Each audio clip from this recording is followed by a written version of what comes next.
What's going on, ladies and gentlemen? My name is Everett DeLorme, and welcome to Volleyball Source. Today, we are going to be previewing the 2023 Team Canada Volleyball Nations League. Now, I did want to do this a few days ago. Unfortunately, some things got in the way. I got a little bit of sick, so now we're going to be doing the preview just as the team is warming up for their first match. I've got it on my screen right here for the first match against Poland in the 2023 Volleyball Nations League. So let's just jump right into it. We're going to go over the roster, the extended 30-person roster for this event. We're going to go over the schedule and just break it down a little bit. See how things are looking for the Lady Maple Volleys. All right. So first things first, let's look at what happened last year. Last year was a historic year for Team Canada women's volleyball. We had our best results ever in the VNL. Of course, this was our third year in the VNL. Ended up finishing with a record of 4-8, for 12th, and then an historic 10th place finish for the women's national team, which is the highest ever for the women's national team at the World Championships. So that was awesome. That brings us to a current world ranking of 14th. Now, if you had told me a few years ago that the women would be doing much better than the men, I wouldn't have believed it. But man, these ladies have pulled up their bootstraps. Head coach Shannon Windsor has done some incredible things on this team, and we're really starting to see the momentum starting to go with this roster. Now, of course, this year, 2023, is a massive year. There's a lot going on. First and foremost, of course, we've got the VNL. Since Canada is a challenger team, relegation is a possibility, right? So the way VNL works is there's a number of core teams and a number of challenger teams. And if you are one of the last place challenger teams, you get relegated out of the competition. You need to re-qualify through the Volleyball Challenger Cup. And that's exactly what happened to Belgium last year. Belgium last year was the same record as us, 4-8, whereas Korea only won 3 sets the entire tournament, no matches won. And of course, Korea got to stay in the event, or even hosting this year. That's how we award mediocrity here in volleyball. And Belgium, unfortunately, got knocked out, and we don't see one of the best players in the world in Britt Herbots in this event. So it is important for Team Canada to do well in this VNL so that we can continue to stay at the top level in women's volleyball. The second big event this year, of course, is going to be the Olympic qualifiers later on in this summer, and that's obviously massive. I don't need to tell that to anyone watching here. Everyone knows that the Olympics is the pinnacle, definitely the pinnacle of volleyball. So that will be going on. And then finally, there is going to be the Norsika Championships later on, late August, early September, mostly early September in Quebec City. So if you're in the Quebec City area, that will be the only chance for you to watch the women's national team on Canadian soil. So that's going to be really exciting. I'll most likely be there, and it should be a very, very good time. So that's a breakdown of the 2023 season. Of course, all of these not all of these matches. Norsika, not entirely sure where we're going to be able to watch it, but for both the VNL and the Olympic qualifiers, that will be on Volleyball World TV. So make sure you go and subscribe and check them out. So let's just jump right into it. Let's first and foremost start with some of the pools that we are going to be seeing here for the 2023 Volleyball Nations League. As you can see, there is 2 pools of 8. Each team every week only plays 4 matches, so that means that there's going to be 2 teams every week that you don't play. And of course, 4 times 3 is 12. There's 16 teams in the competition, so there's always going to be 4 teams that you don't play. A little weird, but once again, this is volleyball. That's how we do things. So in terms of Canada, they're going to start this week in Antalya, Turkey. So that's what we're going to be checking out right now as they warm up to take on Poland. Next up, they will be heading over to Hong Kong, China, and then finishing up things up in Bangkok, Thailand. That's actually a decent schedule. Some people, there's some teams that have to start in the Eastern Hemisphere, then go all the way back to Brazil, and then back to the East. The fact that we just go from Turkey to Asia, first Hong Kong, and then Thailand is awesome. So it's a little bit easier for the Lady Maple Volleys. So now let's just jump in to our roster. First and foremost, I think we have to start with the setters. Setters are going to be the ones who run the offense. They're the ones who run the show. And this one is a little shorter list. Of course, we're not going to use as many setters. And this one is going to run all through Bree King. Bree King has led this team for a number of years now. She was the number one setter this year in the Brazilian League, which is absolutely massive for Flamengo, and she's really solidified herself as that top setter. But we have a few prospects underneath and a few other solid options as well. Next up, Kim Robitaille. We saw her play Champions League earlier this year. When she was in Romania, then she switched over to Potsdam in Germany and won a silver medal in the Bundesliga there. And then Avery Allard, coming out of the University of Saskatchewan this year, went and joined Vero Volley Malonza in the Italian League as their backup setter. She got to play, she got to experience some Champions League matches and also won a silver medal in the Italian League.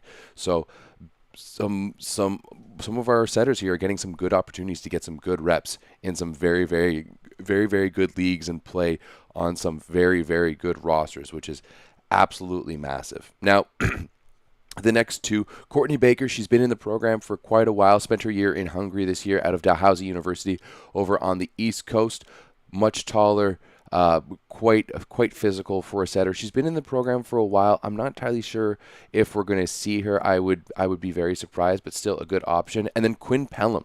Quinn Pelland coming out of Mount Royal University. And Mount Royal, of course, had a massive year. They've really, really grown as a program in their past 10 years in U Sports, and she's one of the premier setters in U Sports. So love seeing her getting to be a part of this program and growing as an athlete. Very excited to see what we see from her next season and where she goes and what she does. All right, next up, we are going to be moving to the outsides over on the left side.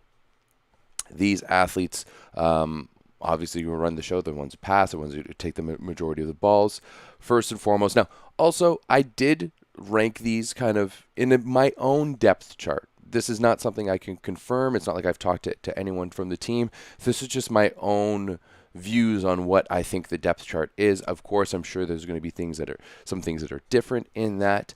So we'll see. If you have any questions or comments about it, just drop a comment down in the chat. Would love to hear your opinions. Of course, we'll go through this. Alexa Gray out of Calgary, Hillary Howe out of Calgary, Andrea Mitrovic from Mississauga, Vicky Savard from Jonquière, but really she's from Ottawa. Vicky, we know you're an Ottawa girl, okay? Mavericks all the way. Caroline Livingston out of Kelowna. Now, those five have been the mainstays now for a number of years. I think Vicky is the only one who hasn't played. This is the only one who isn't her third VNL, but she did play last year and has played some other competitions as well. So those ones are really that core group on the outside. And in fact, all five of them are currently in Turkey at the moment. Hey, they're singing the anthem right now. Let's go. Once again, this is a little last minute. I'm a little disappointed in myself that we left it to right now, but hey, you got to do what you got to do, and this has to get out before we get going.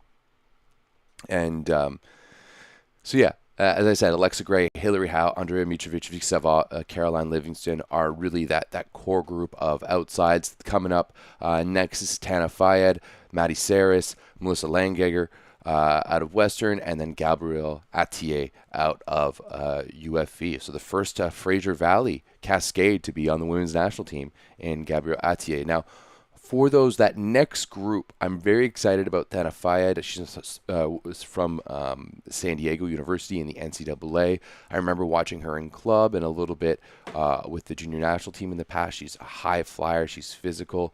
I'm excited to see if she can crack this roster. And then Maddie Saris is another one who has spent time with the junior national team, is currently playing for the University of Indiana in the NCAA. And whenever you're in the Big Ten, you know there has to be some quality there.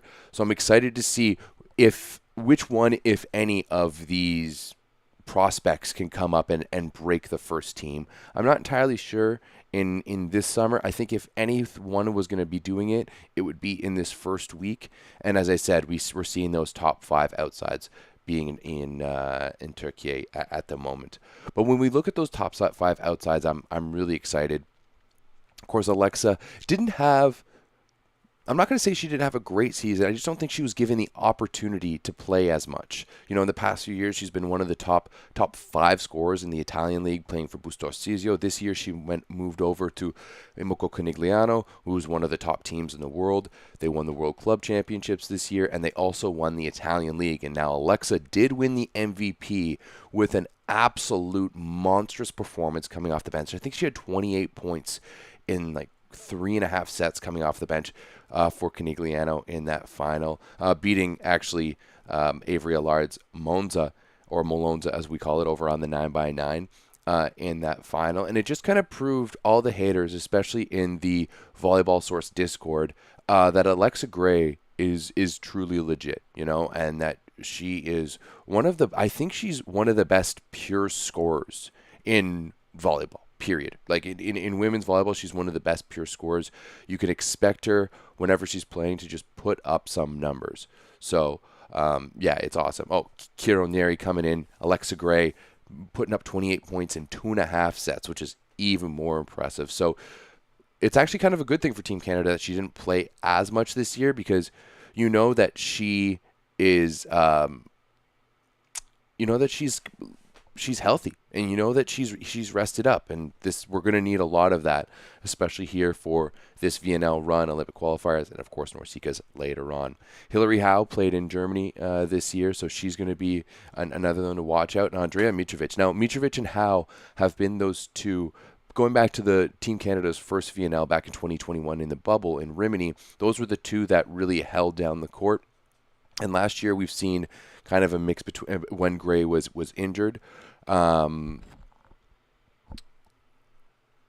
do think that those two are not necessarily interchangeable, but I'm very interested to see Mitrovic. I didn't get to see her at all play this year in Turkey, but she did sign with Lodz for next season in the Polish Tornliga, and that's the top team in Poland. They just won the championship. They're going to be a Champions League team, so that is a great opportunity for her to go and play in one of the top clubs in the world, in one of the best volleyball countries in the world. So I'm very, very excited for that. Vicky Savard played in the Ukraine this year before coming back to Canada, and then Caroline Livingston was in Greece. So that's going to be the group of outsides, and this is, of course, the long list. As I said, I'm not expecting anyone more than those top 5 to be playing throughout this VNL. We'll see if those other ones are going to make any appearances. Maybe in Norsika, especially when you play some of those lower teams in Norsika, but I wouldn't really expect to see them unless we see some injuries or anything like that. All right, next up, let's move to the middle of the court, and a lot of middles on this roster. And I think the first and foremost, one of the reasons why I had to delay this a little bit. Oh, the game is underway. Let's go. Alexa scores that first point. Booyah. One of the reasons I had to delay this is actually an injury to Jen Cross. She actually looks like she may have torn her ACL. I'm not sure if it was in practice or if it was in some pre-tournament scrimmages against Italy.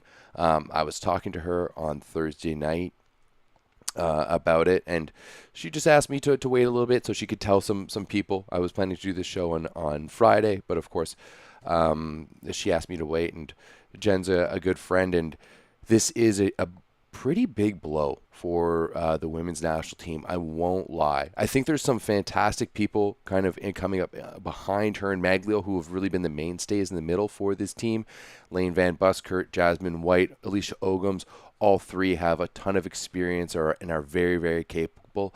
But Jen Cross has been the heart and soul of this team for well over a decade now. She joined the national team as a teenager and has really stuck with this team through so much turmoil, so many of the dark years when they were ranked, 20-something, losing to Puerto Rico, not getting out of Norsika, not being in the top competitions. So for her to get injured at this juncture of the growth of this team is going to be really hard for the leadership group on this team. She was the captain. I'm not entirely sure who the captain is going to be. I guess I'll have to watch on my laptop right now just to see. I would expect probably Bree Bree King to be named the captain, or maybe Alexa. Yeah, it looks like Alexa's wearing the bar, so Alexa will be the captain. So past that, looking at this roster, we got Emily Maglio, Lane Van Buskirk, Jasmine White, Alicia Ogums, Alyssa Fitterer, Avery Heppel, and Toli Tokboom out of Mount Royal. You're going to be seeing a lot of Mount Royal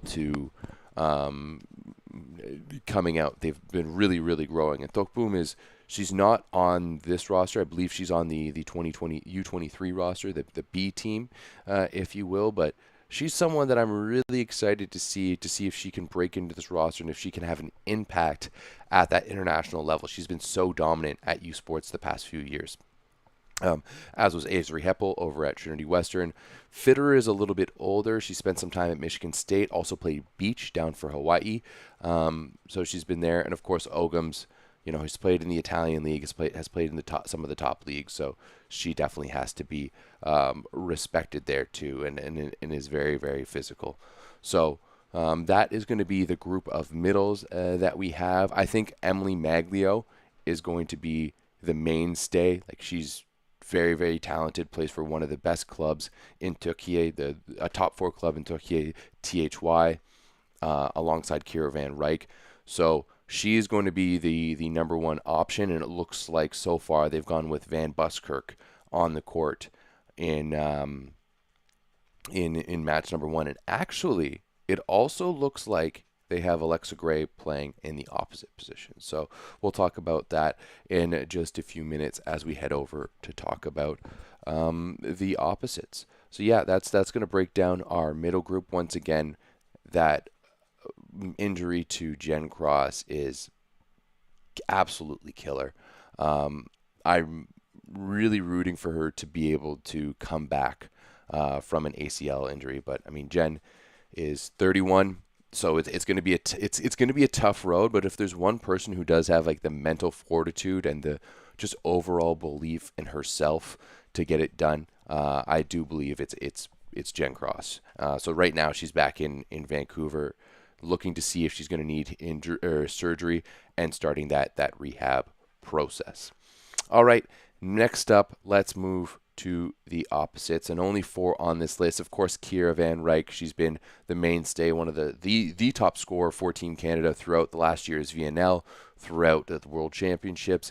I would put her definitely in the top 10 in the opposites in the world. I think you kind of have her in that she's not in the A tier along with like Hawk and Agono and Boskovic. Maybe in that B tier. I think she kind of like sits between that B or C tier in terms of top opposites, but she's still quite young and has some time to grow. Shayna Joseph, Nat Calkins, and Sydney Grills. I would only expect really to see Van Rijk and Joseph. Calkins has been on the roster now for a few years and haven't really expected her. Ooh, nice block, Lynn. Let's go. Haven't really seen her much, but Sydney Grills just finishing her first season of pro over in Belgium, an opposite out of UBCO. She could go and make a bit of an impact here. So quite physical, interesting to see. But as I said, Van Rijk and Joseph have been the mainstays now for a few seasons. However, we're not seeing Van Rijk on this first roster. She did have to leave her team in Turkey later in the season, unfortunately, due to her mom being in the hospital, and her mom did pass away back in May. So first and foremost, obviously, our condolences and heart go out to Kira and the rest of her family. Now, Kira's not someone I know quite well personally, but one thing that I do know just from speaking to some of the people who have been around her, especially out of that Vancouver volleyball scene, is that she's very close to her family, right? She chose UBC originally, and she had offers from all of the top schools in Division I. She chose UBC because she wanted to be closer to her family, and she wanted to stay at home. So we know that this season is going to be tough for her. We know that this year is going to be difficult. And I think all I ask of Canadian volleyball fans is that we give her that space, right? We give her that space. In fact, she's not even on the roster for week 1. Of course, she hasn't really been playing. She has been traveling with the team. I know she was in Italy with them for their pre-tournament stuff. I'm not entirely sure if she's injured, but I think she just kind of probably needs some time to get back into things. So as I said, I think we just need to give her some space to grieve, and she's going to have some poor matches, and let's not get down on her for it, because it's going to happen, and we need to support her through all of this. Ultimately, you know, as much as staying in VNL is important, I do think that is going to happen regardless. Just looking at some of the other teams, if you want to see an entire breakdown of the VNL, of course, my homie and I, Rob St. Clair, did an entire women's VNL breakdown last week. That's already up on the channel, so you can check that out. But I do think that Canada has a good chance to stay in and even qualify for the playoffs possibly without Van Ryk on the floor at all times. So once again, I think we need to give her some time, because as Berkay is saying in the chat right now, our good homie from Turkey, she hasn't played in almost 2 months, and she needs to get back into fighting fit shape, of course, having going through some of that emotional trauma as she has.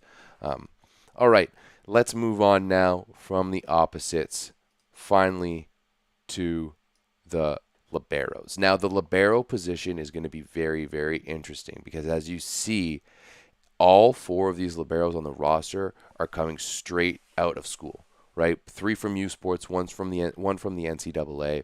So that is going to be a lot of youth on this roster. However, I did put Julia Merman up in that number 1 spot because she did play last year. She did compete at the VNL as like an 18, 19-year-old. It was pretty crazy. I got to watch her play for the Varsity Blues a number of times this year, and just watching her poise on the court. I'm assuming, having played with the national team, having played at the VNL, having, gone to World Championships, I'm assuming that had a big effect on her, and that she was able to bring it to the Varsity Blues. So I would expect to see her as the number one starter, and that's exactly what it was.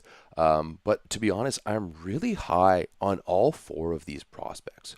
All 4 of them, I think, are athletes who can dig deep and perform.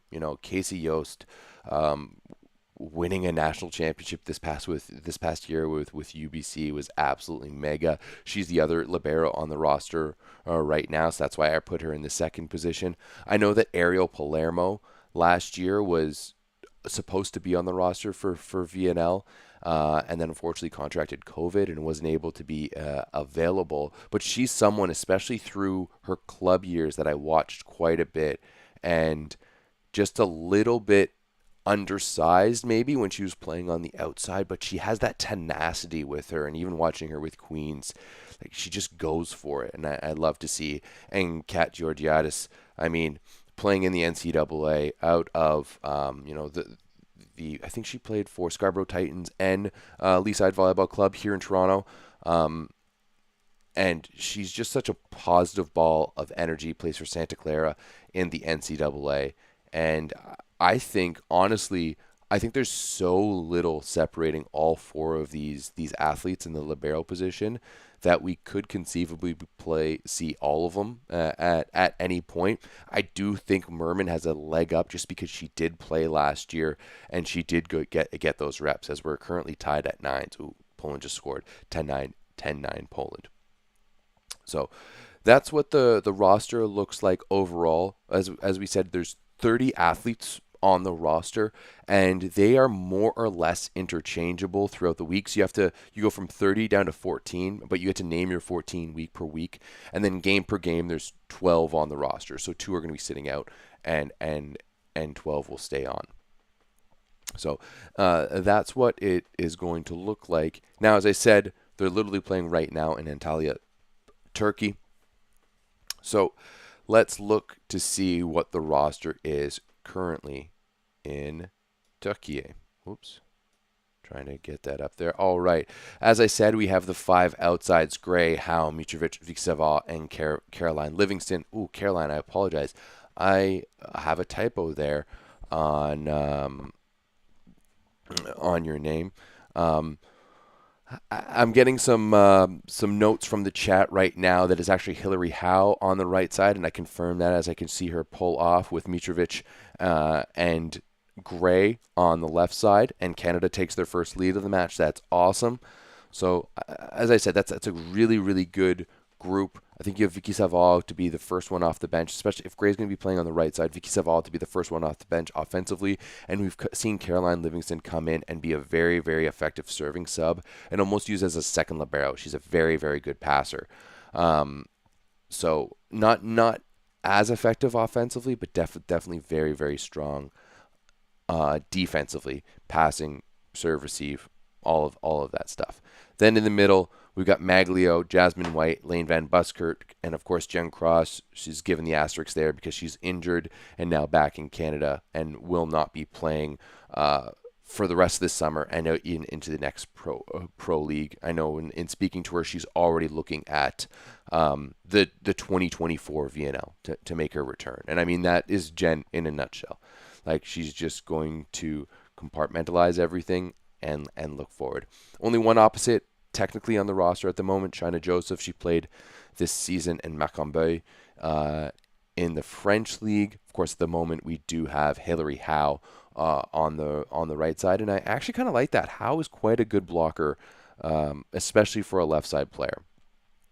So that's really, really good, and it just gives us three effective swingers on all times on the court. The setters, as we said, Brie King, Kim Robitaille. This is what we've come to expect over the past few years. I do think that this is Brie King's team. There's no doubt about it. It has been for a number of seasons. It's crazy to think that just before her first national team year that she was basically done volleyball and wasn't ready to play and was just going to give it all up. And then she got an invite from the national team, decided to go for it. And now I think she's quietly becoming one of the best setters in the world, one of the top setters in the world. I wouldn't say one of the best, but maybe in the top 10. You know, she was named the top setter in the Brazilian league that last year, and if anyone knows, that's a very, very good league with some very, very good athletes. Oh, get that. That's too bad. And then finally, as we mentioned, to wrap it up, the liberos, Julia Merman, Casey Yost. I wonder if we're going to be seeing any two libero system throughout this. I would doubt it, but we'll see. We'll have to see what Coach Shannon Windsor goes with. All right, next up, let's look at the schedule for this week. We're going to look at the schedule for both this week and for the entirety of the tournament. Right now, they're going to be playing Poland. All these matches over on Volleyball World TV. Right now, they're going to be playing Poland. And then next up, they have Thailand. Thailand just lost a heartbreaker of a match in 5 to Italy. Italy's rocking their B team at the moment. Thailand did lose one of their top outsides at the end of this match, and they had lost like 6 match points to Italy and ended up losing in 5. They lost 6 match points in that 4th set, and that was tough as one of their top outsides went down. We did have quite a bit of success against Thailand last year, so I'm hoping we can get a good result. Korea, that's a given. They're garbage. They're whatever.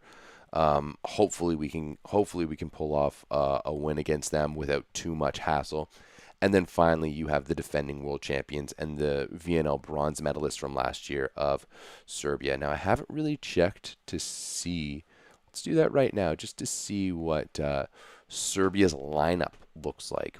Now, they did win that bronze medal last year in the Nations League without Tijana Boskovic, who was the MVP of the World Championships later on in the year. They did win that bronze without her. So let's see if they're going to be able to recreate something like that, as Canada currently leads 16-13 right now in the first. That's pretty awesome right now. Great block there by Lane, but she's on the net. If anyone watches the 9x9, you all know I do think that the net call is one of the worst calls that we have in volleyball, right? Just let it play. Let's let the players finish the ball. Let's let the ball dictate the score, not arbitrary net touches like we see. Got to ask whether Boskovic is even needed for the national team at this point. Yeah, that's a good question. Vibranium Steelix, of course, I think she is. She was massive for them at the World Championships, but we're not going to be discussing that here. We're going to be discussing that tomorrow. And yes, Kiromir Mitrovic is of Serbian descent. What was the club that she, like 308?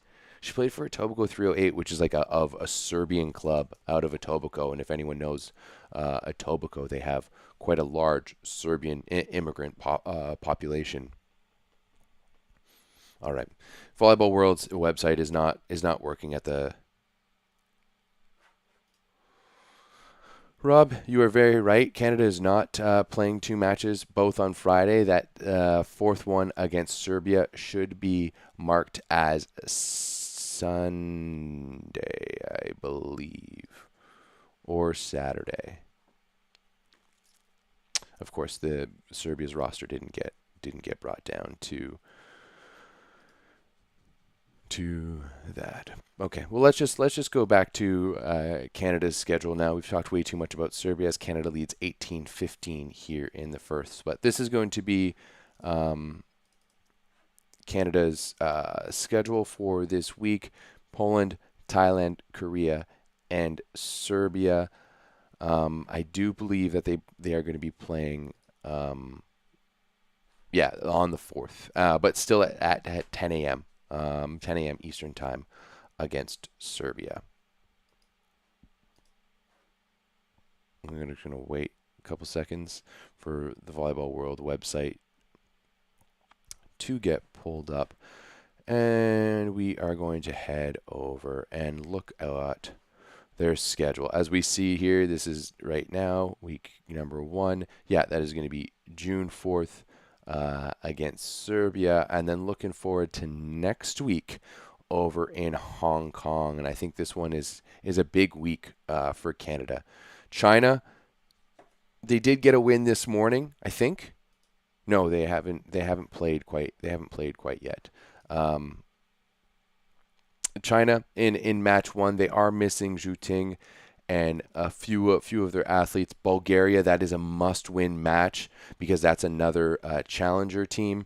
Turkey is a tough team, but they did pick up a win last year against one of the top squads, and they won't be playing them at home. And, of course, the Dominican Republic, they did finish with a big win against the Dominican Republic last year at the World Championships. And, of course, the Queens of the Caribbean are one of our big rivals in NORCECA, so picking up a win would be big against them. Burkai is saying that there's a big chance that they can go 3-1 this week.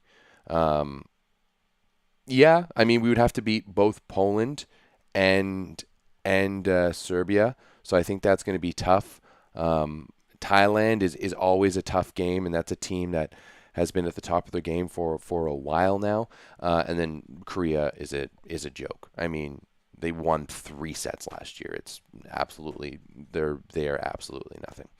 So I do think that they could possibly go 3-1 next week. I don't think a win against China is out of the question, depending on what kind of the roster they're bringing. They don't have Zhu Ting or Di Yao. Their setter, I believe I'm saying her name correctly, leading this roster. Moving forward to the final week of competition in Bangkok, got Croatia, another one of the challenger teams. That's the team that came up last year from the Volleyball Challenger Cup and beat Belgium in the finals of that event. And then we got to close things off against Brazil and Italy. And I know Italy is rocking a B team now. They will not be rocking a B team in the final week of competition. So both of those matches are going to be really tough. And then finally closing things out against the Netherlands. And the Netherlands are a core team. And because of this, they are missing quite a few of their big players from that roster. And it's a little bit more of an experimental roster. So I think that that's another opportunity for Canada. So I would like to see them go 2-2 in that last week. And hey, if Canada can go 2-2 in all 3 of the weeks, I think that would be fantastic. I think 6-6 last year we saw the eighth place team I think get in with a 4-8 record. So if they could go 6-6, um, that would be really really good for Team Canada in what is just their third VNL. Let me think. Is there anything else we want to talk about here? I think that's pretty good. You know, when we look at how this team has grown over the past few years and the roster that is, I think it's really important for us to continue to stay in the VNL and to continue to battle with the top teams in the world. Even right now, how we're going toe to toe with Poland up 21-17. Oh, now 21-18 as that shot from Alexa unfortunately goes long. I think given how much this team has grown and like going back to to years past, it's it's great to see how much this team has accomplished, but I really want to see them kind of take that next step. It would be amazing to see this team qualify for Olympic Games. I think it might be a bit of a stretch to do so this year in 2024, but definitely in 2028, especially with how the U.S. is already qualified for that event. It takes away one of those top teams. It really gives Canada a good shot. It would be even a better shot if there was the direct qualifying from NORCECA, but since we're not going to be doing that anymore, we won't have that. All right, guys, I think that is going to be it now for this preview. If you have any questions or comments about it, feel free to leave them in the chat. Make sure to join us over on the Volleyball Source Discord for all of your volleyball needs and notes. That's where all of the conversations are going to be going down. And of course, we're going to be doing a lot of content throughout this VNL.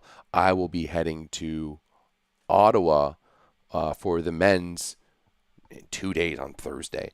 So make sure to check that out, and of course, make sure to follow our Canadian Lady Maples as they push through their third VNL. All right. Thank you very much. I'm going to go watch this game now as Canada, they've dropped that lead a little bit. So it's now 21-20 against Poland. So I'm going to go check out this game, and you should too. Peace.